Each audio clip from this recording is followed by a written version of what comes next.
Prime minister వచ్చారు sir. ఆయన పరస్పరం పొగడతారు, పరభుజత ఆడడం జరిగింది. ఆయన పోలీసున్నారు. డేటా సెంటర్లో చుట్టూ ముసురుకున్న రాజకీయం ఒకటి, మెడికల్ కాలేజీలు తగిన మెడికల్ కాలేజీలు కాకుండా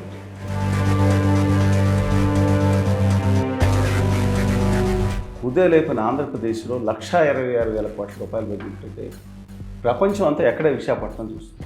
ఇవాళ దేశంలో కానీ అంతర్జాతీయంగా నెట్లో కొట్టి చూడండి ఆ డేటా సెంటర్ని. ఆదాని టైడప్ అని వచ్చింది, ఆదాని డేటా సెంటర్ అని వచ్చింది. దీనికి తెలుగు జాతి ప్రజలందరినీ అడుగుతా ఉన్నాను, ఆత్మగౌరవం ఉన్న బిడ్డలను అడుగుతా ఉన్నాను. విశాఖపట్నం ఉక్కు కర్మాగారంలో గత 6 నెలల బట్టి ఎంతమంది తీసేశారు తెలుసా మీకు? 4,800 మంది పైగా. ఇవాళ తారచందో, పూల్చందో, తోకచందో, తొక్కలో చందో అని వాళ్ళందరినీ తీసుకొచ్చి పోలీసుని మన రాష్ట్ర పోలీసుని లోపల పెట్టిన అనుమతించిన ఘటన సిగ్గుచేటి. మెడపట్టి కార్డు, ఆధార్ కార్డు లింక్ చేసి మెడపట్టి 5,000 మంది ఉద్యోగస్తులు, సామాన్యులు 15,000 వచ్చింది. మెడపట్టి కళ్ళ ముందు విశాఖపట్నం ముందు బయటకు పడేస్తే ప్రశ్నిస్తాన్న ఉత్తర మను ఆది సనాతనవాది గవర్నీలు వారు ఏమైపోయారు తెలియట్లేదు. ఇది డ్యూ రెస్పెక్ట్. ప్రతిపక్ష పార్టీ కూడా వాళ్ళ ఆదాని గారు దీని మీద మాట్లాడతాను. ఆ ఫ్యాక్టరీని ఏమో దాన్ని ప్రైవేట్ పరం చేస్తానికి చూస్తుంటే ఇంకొక ఆయన బయలుదేరాడు. 14 years మాట్లాడతాను. 14,000 కోట్లు వచ్చిందా? చెవులో పువ్వులు పెడుతున్నారా? మీకు ఎవరు ఏం చదువుకున్నా నాకు తెలియట్లేదు. కొంతమంది నీచులు కొంతమంది బయలుదేరి విభజన హామీలు ప్రత్యేక హోదాన్ని ముగిసించి చెప్పడం ఇంకా ఆంధ్రప్రదేశ్కి అవసరం లేదని నీచులు, వీళ్ళు తల్లి పాలు తాగి రొమ్ము గుర్తే సన్నాసులు వీళ్ళు మాట్లాడుతున్నారు. ఇవాళ డేటా సెంటర్ నీళ్ళు ఎక్కడి నుంచి వస్తున్నాయి? ఎవడి నీళ్లు డైవర్ట్ చేస్తున్నారు తెలుసా మీకు? ఎంత కావాలో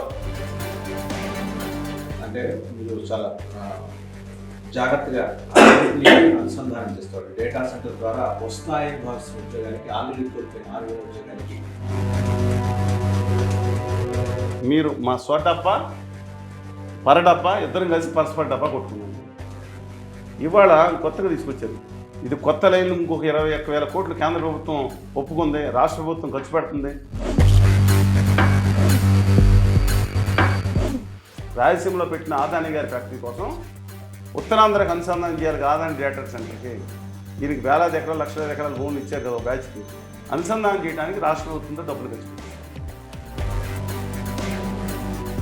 ఇది గవర్నమెంట్ ఆఫ్ ఇండియా స్కీమ్ కదా, జిల్లా మెడికల్ కాలేజ్ ఇనిషియేట్ చేశారు జగన్మోహన్ రెడ్డి గారు.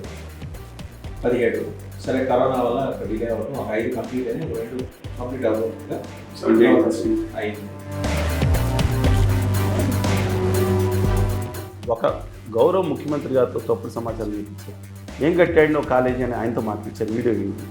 గౌరవ హోంమంత్రి గారు ఆవిడతో కూడా ఏముందండి ఇక్కడ అంటే అన్నీ చూపించారు కట్టి.